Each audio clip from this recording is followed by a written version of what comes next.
Hello दोस्तों, आप सभी को जय मसीह की। आज की वीडियो में आप सभी का बहुत बहुत स्वागत है। आज की इस वीडियो में मैं आपके एक सवाल का जवाब लेकर के आ रहा हूँ। बाइबल गुरुजी में एक वीडियो में हमारी एक बहन ने कमेंट पूछा था कि जब आदम बनाया गया था तो उस समय आदम की उम्र कितनी थी। अगर हम गहराई से बातों को पढ़ना चाहते हैं, समझना चाहते हैं, तो हर एक व्यक्ति आदम की उम्र को जानना चाहेगा कि आदम किस उम्र में बनाया गया था, या जब बनाया गया था तब उस समय उसकी उम्र कितना दिख रहा होगा। क्योंकि आज जब एक बच्चा पैदा होता है तो वो धीरे धीरे बढ़ता है और समय के अनुसार में उसकी एक उम्र तय की जाती है, 1 साल का, 2 साल का, इस प्रकार से बढ़ता है। लेकिन आदम के मामले में ऐसा नहीं था, वो डायरेक्टली बनाया गया था।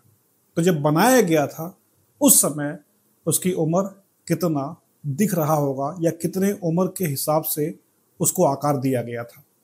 तो ये एक अच्छा सवाल है और इसमें धर्मशास्त्रीय तरीके से बहुत ही गहरा एक मुद्दा भी छिपा हुआ है। तो मैं उस बहन का धन्यवाद करता हूँ, उन्होंने ये सवाल पूछा। परमेश्वर की एक अगुवाई ही कह सकते हैं, जिससे कि हम सबको आज इस बारे में पढ़ने को मिल रहा है। तो आइए हम इस सवाल के जवाब में चलते हैं। देखिए, इस जवाब के 2 पहलू हैं। पहला जो जवाब है कि आदम 0 साल का था, और दूसरा जो पहलू है वो ये है कि उस समय उसकी उम्र लगभग 30 साल का था। अब पहले में हम आते हैं, क्यों 0 था? क्योंकि वो सीधे बनाया गया था।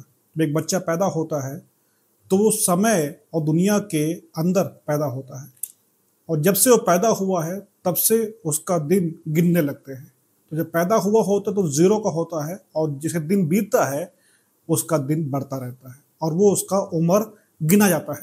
तो आदम भी ऐसे ही था, जब वो बनाया गया तो वो 0 साल का था, और धीमे धीमे समय बीतता है और 930 साल का उम्र उसका होता है और उसकी मृत्यु हो जाती है। 930 वर्ष जब बोलते हैं तो हम इस प्रकार से कहते हैं कि हाउ ओल्ड ही वाज, वो कितना पुराना था। तो जब से वो बनाया गया तब से वो 930 साल पुराना था और तब उसकी मृत्यु हो जाती है। तो 930 साल। तो ये पहला जो है पहलू है, और दूसरा जो पहलू है वो है लगभग 30 साल। अब ऐसा क्यों? क्योंकि आदम जब बनाया गया था तो वो मैच्योर अवस्था में बनाया गया था। वो बातों को जानता था, राज्य करने की क्षमता था, परमेश्वर के स्वरूप और समानता में बनाया गया था। और ये एक कोड है, और इस कोड को डिकोड करे तो ये आएगा कि वो परमेश्वर के पुत्र की हैसियत से बनाया गया था, और इस कारण वो सीधे राज्य करने का हकदार था। यहूदी रिवाज के अनुसार में जब एक यहूदी बालक बड़ा हो जाता है और 30 साल का होता है, तब उसका पिता हुयोथीसिया करके एक रिचुअल की घोषणा करते हैं, एक उत्सव रखते हैं, जिसमें वो अपने पड़ोसियों के सामने, अपने रिलेटिव के सामने ये घोषणा करते हैं कि मेरा बेटा सयाना हो गया है और अब वो मेरे बिजनेस को चला सकता है, मेरा उत्तराधिकारी बन सकता है। तो 30 साल की उम्र में बड़ा घोषित करना, पुत्र घोषित करना, बालक से पुत्र बन गया। तो अब आदम जब बनाया गया था तो पुत्र की हैसियत से बनाया गया और वो सीधे राज्य कर सकता था, उत्तराधिकारी था। और यीशु कौन है? यीशु अंतिम आदम है, और इसके बारे में हम पहली कुरिन्थियों की पत्री 15 अध्याय में इस प्रकार से देखते हैं।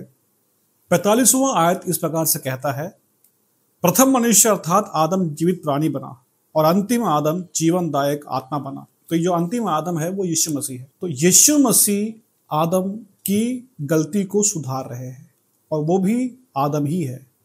तो 2 आदम, पहला आदम, अंतिम आदम। अंतिम आदम ने सेवा 30 साल की उम्र में शुरू किया। जब शुरुआत किया तो यीशु की बपतिस्मा के पश्चात पर स्वर्ग खुलता है और पिता ने कहा कि ये मेरा प्रिय पुत्र है। तो वो एक हुयोथीसिया था, यानी कि पुत्र है, घोषणा किया, उत्तराधिकारी, और पिता के राज्य को वो काम में ला रहा है। तो उसी प्रकार से जो प्रथम आदम था वो भी पुत्र के रूप में बनाया गया था, उत्तराधिकारी, पृथ्वी पर राज्य कर रहा है।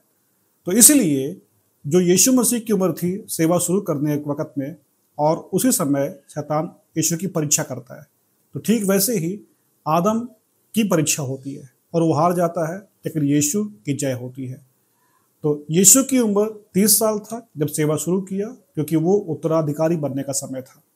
और ठीक वैसे ही आदम की उम्र भी लगभग 30 साल की ही हो सकती है, क्योंकि अगर हमें छाया और रियलिटी को सिंक करवाना है तो ये ज़रूरी है कि आदम की उम्र भी यीशु की उम्र के जैसे ही रहा हो। तो उम्मीद करता हूँ कि आपको बातें समझ में आया होगा, और ख़ास तरीके से हमारी बहन जिनका सवाल था उनको ये बातें समझ में आ गया होगा। अगर अभी भी कोई सवाल बाकी रहता है इस मुद्दे पर तो आप पूछ सकते हैं, मुझे खुशी होगी आपकी सहायता करने में। परमेश्वर आप सबको ब्लेस करे। मिलते हैं अगले वीडियो में। सबको जय मसीह की।